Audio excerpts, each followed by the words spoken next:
दोस्तों नमस्कार, मैं हूं विनीता यादव और संजय जोशी का नाम ऐसा हो गया है कि मामला सुलट ही नहीं रहा है। मामला इतना बढ़ गया है कि अब लगातार आरएसएस संजय जोशी के नाम से हिलने को तैयार नहीं है और संजय जोशी इस इंतजार में है कि कब उन्हें सहमति मिलती है और सहमति देने वाले तो देने वाले नहीं है, यानी कि मोदी और अमित शाह। अब यहाँ पर मामला सामने साफ आ गया है कि आखिरकार या तो आप मानिए, नहीं मानिए तो आप चले जाइए।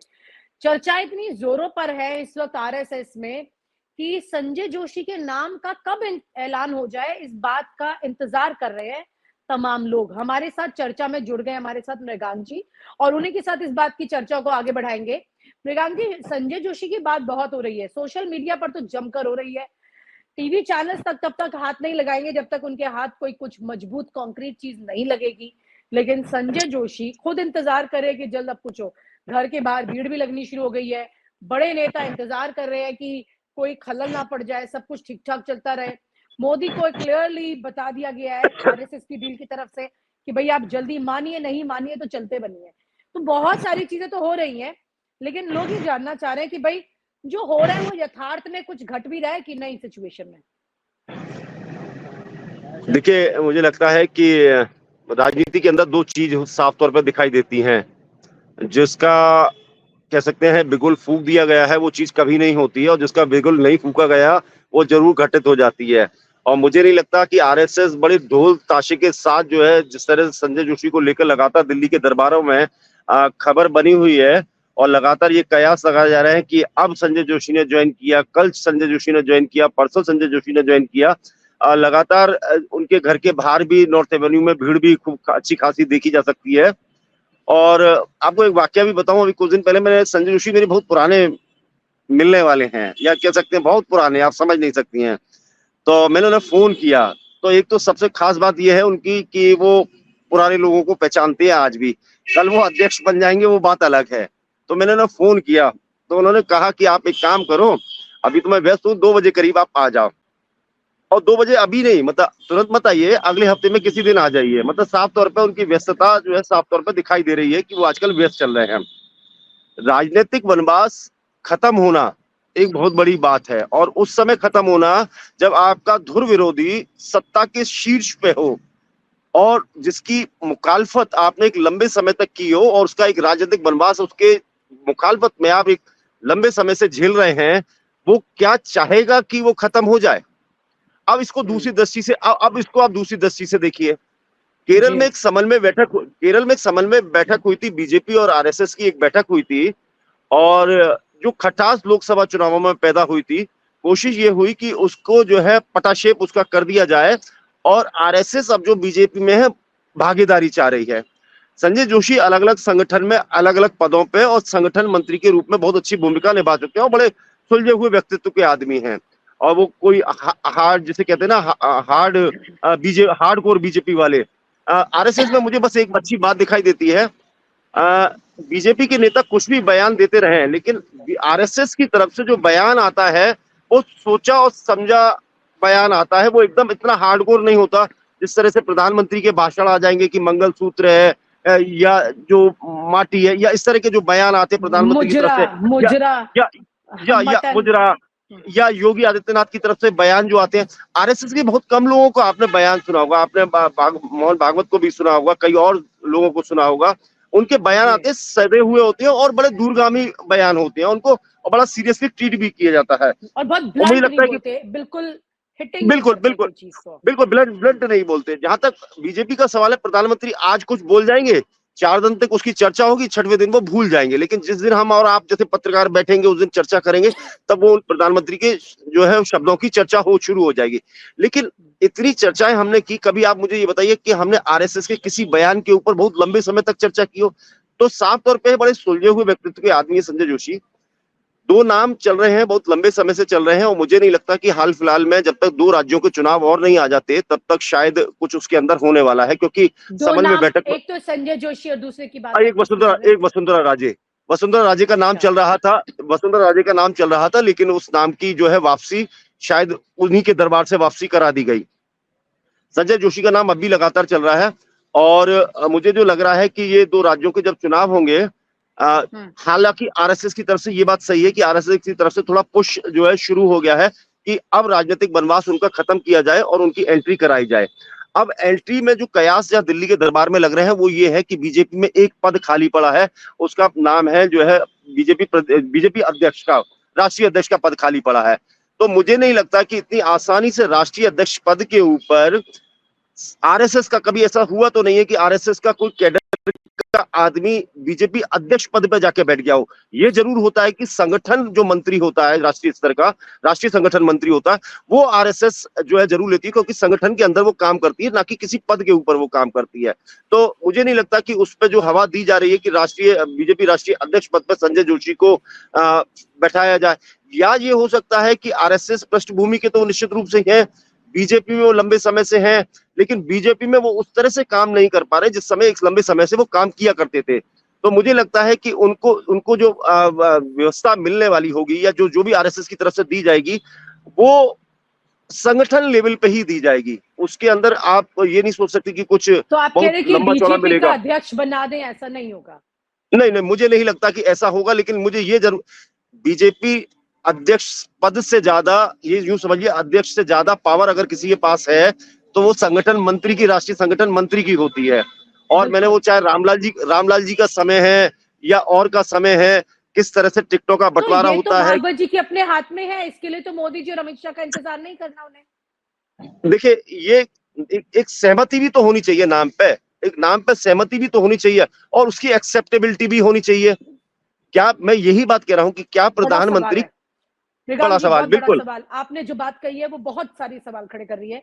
मोहन भागवत जो खुद अभी तक एक समन्वय उनका नहीं बन पाया, मोदी और अमित शाह उनको एक्सेप्ट नहीं कर रहे, इतने वरिष्ठ है, खुद मोदी जी के ही साल में उसी महीने में पैदा हुए हैं, और आरएसएस में लगभग हर व्यक्ति मोहन भागवत को सालों से इज्जत देता है, लेकिन मोदी जी और अमित शाह के साथ उनकी इक्वेशन नहीं बन रही है। वो उनसे नाराज है, उनके काम करने के तरीके से नाराज है। ऐसे में संजय जोशी के लिए कैसे सहमति दे सकते हैं? मतलब वो तो एब्सोल्युटली नेक्स्ट मैं यही बात मैं सवाल खड़ा कर रहा हूं, इस बात का सवाल खड़ा कर रहा हूं कि ये जो खबर आ रही है, दिल्ली के दरबार में खबर आ रही है और जो जनरेट की जा रही है, क्या ये संजय जोशी की तरफ से जनरेट करवाई जा रही है खबर, या क्या भारतीय जनता पार्टी की तरफ से कराई जाए, या आरएसएस कैडर में इस बात को लेकर चर्चा शुरू हो गई है? लेकिन एक बात तो साफ दिखाई दे रही है कि जहां आग लगी हो या चिंगारी लगी हो, धुआं तो उठता हुआ दिखाई दे रहा है। संजय जोशी की व्यस्तता कुछ समय तक ऐसी थी कि शायद शासी भवन के सामने जो सोनू पान वाले की दुकान है, उसमें हम और वो कभी कभार रात में मिल जाते थे और कभी कभी एक साथ जो है पान खा लिया करते थे। लेकिन संजय जोशी काफी समय से जो है सोनू की दुकान पे नहीं दिखाई दे रहे हैं, उनके घर पे भीड़ भाड़ है। तो निश्चित रूप से आप समझ सकती हैं, यहाँ पे जो हनुमान मंदिर है वहां पर भी दर्शन करने वो आ जाते थे, आते हैं वो। मैं बता रहा हूँ आपको, बहुत मिलनसार व्यक्ति हैं जो है, हाँ बिल्कुल मिलनसार व्यक्ति हैं और जो है बड़े सरल व्यक्तित्व के व्यक्ति हैं। वो मिलते हैं, लोगों के साथ बैठते हैं, उनकी बातचीत करते हैं। मैंने बहुत संगठन मंत्री देखे बीजेपी में, मैंने भी एक लंबा समय जो है देखा उनका, चाहे रामलाल हो, उनके एक परिपाटी है उनके यहाँ अपनी, ठीक है ना। लेकिन संजय जोशी हर कैडर में एक्सेप्टेबल है, वो बीजेपी कैडर में भी एक्सेप्टेबल है, वो जो है आरएसएस में भी एक्सेप्टेबल है। उनके लिए मुझे नहीं लगता कि शायद किसी ने कभी कोई टीका टिप्पणी किसी तरह की, क्योंकि वो विवादों से दूर, एक विवाद ने राजनीतिक वनवास दिलवा दिया, अब वो दूसरा विवाद खड़ा करके मेरे ख्याल से भारतीय जनता पार्टी से ही बाहर ना हो जाए। तो इसलिए शायद वो अभी कोई अपनी तरफ से इसकी बात की तस्दीक नहीं करते, ना ही इस बात को कोई कहते हैं, और ना ही मुझे लगता है कि आरएसएस में इस तरह की कोई चर्चा हो रही है। एक शिगुफा छोड़ा गया था, हो सकता है, मैं ये डिनाई नहीं कर रहा कि ऐसा नहीं है, बिल्कुल हो सकता है, लेकिन आरएसएस में चर्चा जरूर हुई है, ये जानकारी मेरे पास है, चर्चा जरूर हुई है, लेकिन उसकी एक्सेप्टेबिलिटी भारतीय जनता पार्टी में है या नहीं है। देखिए, राम माधव का नाम ले आइए, भारतीय जनता पार्टी को एक्सेप्टेबल है, लेकिन संजय जोशी का नाम ले आइए, वो एक्सेप्टेबल नहीं है। और लेकिन राम माधव के नाम को तो लेके सिर्फ यही चर्चा हो रही है कि कहीं का गवर्नर बना के मोहन भागवत जी को खुश करने की कोशिश की जा रही है, राम माधव को आगे लाके। लेकिन संजय जोशी के नाम पर मोहन भागवत जी अटक गए हैं, क्योंकि अब वो मोदी और अमित शाह की टक्कर का व्यक्ति उनके सामने खड़ा करना चाहते हैं। बात अब यहाँ पे संगठन और एक सिस्टम से ऊपर चली गई है। इसी वजह से एक ऐसा नाम सामने ढूंढ के लाया जा रहा है जिसको देख करके मोदी और अमित शाह खुद ही मैदान छोड़ दें। ये भी एक विनीता, इसका मतलब ये है, जो आप बात कह रही हैं, इसका मतलब तो साफ तौर पे ये है कि जो मनमुटाव है भारतीय जनता पार्टी में और आरएसएस के अंदर, वो सिर्फ दिखावे का पटाक्षेप हुआ है उसका। केरल जो समन्वय बैठक हुई थी, असल में ऐसा है नहीं। आज भी दोनों हाँ। तरफ से तलवारें, इसका मतलब आज भी दोनों तरफ से तलवारें खिंची हुई हैं। और ये बात भारतीय जनता पार्टी बहुत अच्छी तरह जानती है कि कहीं ना कहीं उसे आरएस मोदी की कितनी भी पॉपुलैरिटी हो जाए, उसके बावजूद जो है वोट लाने के लिए, वोट को मतदान तक लाने के लिए आरएसएस पूरी एक संगठन की भूमिका निभाता है। मतलब बेसिकली जो संगठन है बीजेपी का, वो आरएसएस ही ये मान के चलीजिए। भले वो नॉन प्रॉफिटेबल ऑर्गेनाइजेशन है या सोशल ऑर्गेनाइजेशन, वो अलग विषय है, लेकिन साफ तौर पे और उसकी वानगी दिखाई भी देती है कि यूपी के चुनाव में जिस तरह से हुआ कि आरएसएस अपना हाथ खींच लिया, यूपी आप धराशायी हो गए, आप जो है महाराष्ट्र धराशायी हो गए। लेकिन एक बात और साफ तौर पर दिखाई देती है, इस समय मुझे नहीं लगता कि प्रधानमंत्री या ये कह दीजिए कि नरेंद्र मोदी और जो है अमित शाह कोई भी रिस्क लेने की कोशिश करेंगे, क्योंकि 100वां वर्ष मनाने जा रही है अपना आरएसएस। और वो चाहती है कि जिस तरह से उन्होंने हरियाणा में करके दिखाया कि हरियाणा में आरएसएस खुल के निकल आई और पूरी तरीके से समर्थन किया, वो चाहती है कि हम करके दिखाएं और महाराष्ट्र और झारखंड जीत के दिखाएं। तो हमारी सेंग शायद तभी मैं कह रहा हूं कि 2 राज्य तो ये हो ही गए चुनाव, और 2 राज्यों को चुनाव अभी होने वाला है। 4 राज्यों के चुनाव के बाद कहा जा रहा था कि तब शायद आरएसएस और भारतीय जनता पार्टी के बीच में एक बैठक हो सकती है, उसमें संजय जोशी का नाम और आगे बढ़ाया जा सकता, तब शायद मोहर लगती है। मुझे लगता है कि शायद हमें दिसंबर तक का इंतजार करना चाहिए, जब इसके ऊपर शायद कोई और बढ़िया या पुख्ता जानकारी उपलब्ध हो। लेकिन ये बात सही है कि जो नाम सुझाया गया है वो आरएसएस की तरफ से ही सुझाया गया है और बड़ा मुफीद नाम है। वो हार्डकोर चेहरा नहीं है, सबसे बड़ी बात, वो बीजेपी का हार्डकोर चेहरा नहीं है, वो आरएसएस का भी हार्डकोर चेहरा नहीं है। वो उनमें समन्वय बना सकता है दोनों के अंदर। और लंबे समय तक उन्होंने आरएसएस की राजनीति की है, उन्होंने भारतीय जनता पार्टी की राजनीति की है। वो एकमात्र शख्स है जिन्होंने गुजरात के अंदर उनकी प्रधानमंत्री मोदी की मुखालफत की थी, उसका राजनीतिक वनवास भी झेलना पड़ा। तो मुझे लगता है कि 2 राज्यों के चुनाव के बाद शायद इसके अंदर, इस खबर के अंदर और दम निकल कर आए। मुझे याद आ रहा है 10-12 साल पुराना एक वीडियो, एक कार्यक्रम में संजय जोशी गए थे, लोक कल्याण मंच का गुजरात में कोई कार्यक्रम था, और उस कार्यक्रम में जाके उन्होंने खुल के ये बोला था मंच पर, मीडिया ने रिकॉर्ड किया था कि आप लोगों ने मुझे बुला लिया है, अब आप टिकट की उम्मीद मत कीजिएगा। मतलब वो ये जानते थे कि आपने मुझे कार्यक्रम में बुलाया तो मोदी जी अब आपको टिकट तो नहीं देने वाले हैं। तो ये लड़ाई इनकी बहुत खुली लड़ाई थी। आप तो इतनी बड़ी बात कह रही हैं, मैं आपको बहुत लाइव एग्जांपल दिखाया। मेरी बहन जो है आगरे से डिप्टी मेयर भी रह चुकी हैं बीजेपी की, और 5 बार की पार्षद भी हैं।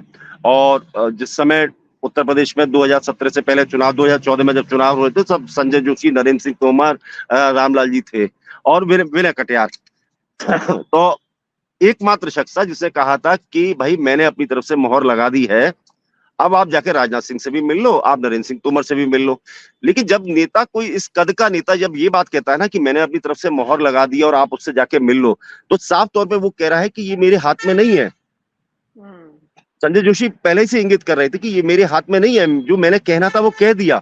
आप चाहे कलराज मिश्र से मिल लो, चाहे आप विनय कटियार से मिल लो, चाहे आप रामलाल से मिल लो, तय जिसका होना है वो संगठन मंत्री रामलाल ने तय कर दिया है।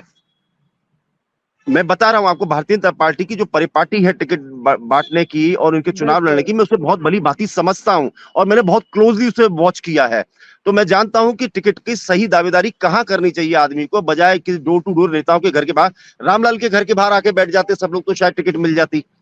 तो कहने का मतलब है कि संगठन का जो पद है, जो संगठन का भारतीय जनता पार्टी में पद है, वो बहुत बड़ा है और बहुत सम्माननीय पद है।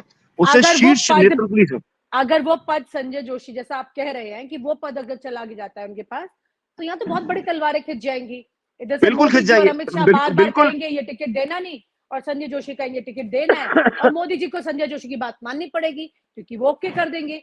और पिछले 10 साल से मोदी जी को आदत ही नहीं है आरएसएस की लिस्ट को ओके करने की, वो उस लिस्ट में सिर्फ अपना नाम लिखती है और आरएसएस उसे एक्सेप्ट करती है। तो ये तो बहुत बड़ा युद्ध छिड़ जाएगा ना इनके बीच में। तो मैं यही बात आपसे कह रहा हूं ना, मैं यही बात आपसे कह रहा हूं कि इसका मतलब जो आरएसएस और भारतीय जनता पार्टी के जो संबंधों के बीच में खटास है, उसमें मिट्टी नहीं पड़ी अभी तक, वो खिंची हुई है। क्योंकि कहीं ना कहीं उन्हें ये, कहीं ना कहीं आरएसएस को अब दिखाई देने लगा है कि जो प्रधानमंत्री मोदी का कद है वो इतना बड़ा ना हो जाए कि वो आरएसएस को भी एनगल्फ कर जाए कहीं।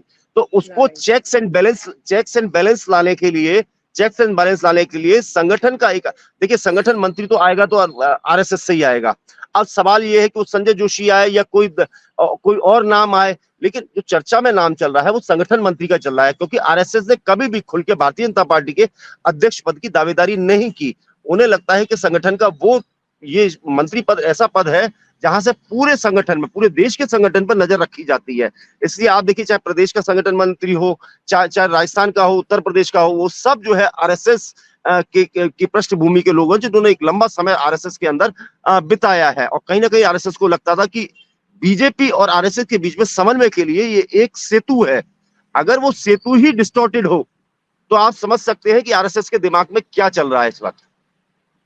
बिल्कुल, यानी कि अभी फिलहाल आरएसएस और बीजेपी के बीच में एक शीत युद्ध टाइप सिचुएशन चल रही है, और जैसे ही संजय जोशी का नाम कंफर्म हो जाता है तो ये बात बिल्कुल साफ हो जाएगी कि मोदी और अमित शाह का कद खुद ब खुद कम होता चला जाएगा। मतलब बिल्कुल ऐसे। फिर मैं एक लास्ट बात ऐड कर रहा हूँ, ये बिल्कुल ऐसा ही दिखाई दे रहा है कि कनाडा ने भारतीय राजनयिकों को 6 राजनयिकों को निकाला। पहले भारत ने निकाला, उसके बाद जो है 6 राजनयिकों उन्होंने निकाल दिया, और भारत सरकार ने ये कहा कि हमने वापस बुला लिए हैं। आप समझ रहे हैं डिप्लोमेसी की भाषा क्या है, कि हमने उन्हें वापस बुला लिया गया है क्योंकि वहां का जो है माहौल मुफीद नहीं है।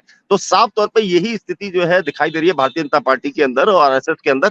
खुल के कोई नहीं बोलेगा, सब कुछ all is well in BJP and Congress, BJP and RSS, everything is well, fine है सब कुछ, लेकिन हकीकत यह है there is no water in the well, पानी ही नहीं है कुएं में।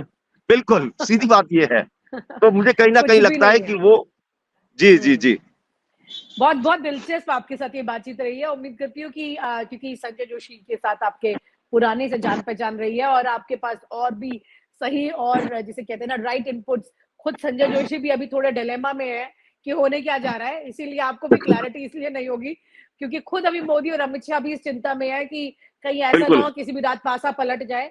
यहाँ पर कौन भारी रहेगा आरएसएस और बीजेपी में, देखना ही होगा। और ये तराजू पकड़ने वाला भी कोई नहीं है अभी इन दोनों के बीच में। बड़ा सवाल तो ये है। बहुत दिलचस्प सिचुएशन है ये। बहुत बहुत शुक्रिया Mrigangi, thank you so much. Thank you very much, thank you so much. और आप हमसे जुड़े रहने के लिए सब्सक्राइब करें YouTube पर, फॉलो करें Twitter पर और लाइक करें Facebook पर। और ज्यादा जानकारी के लिए आपको टाइप करना होगा सिर्फ न्यूज नशा।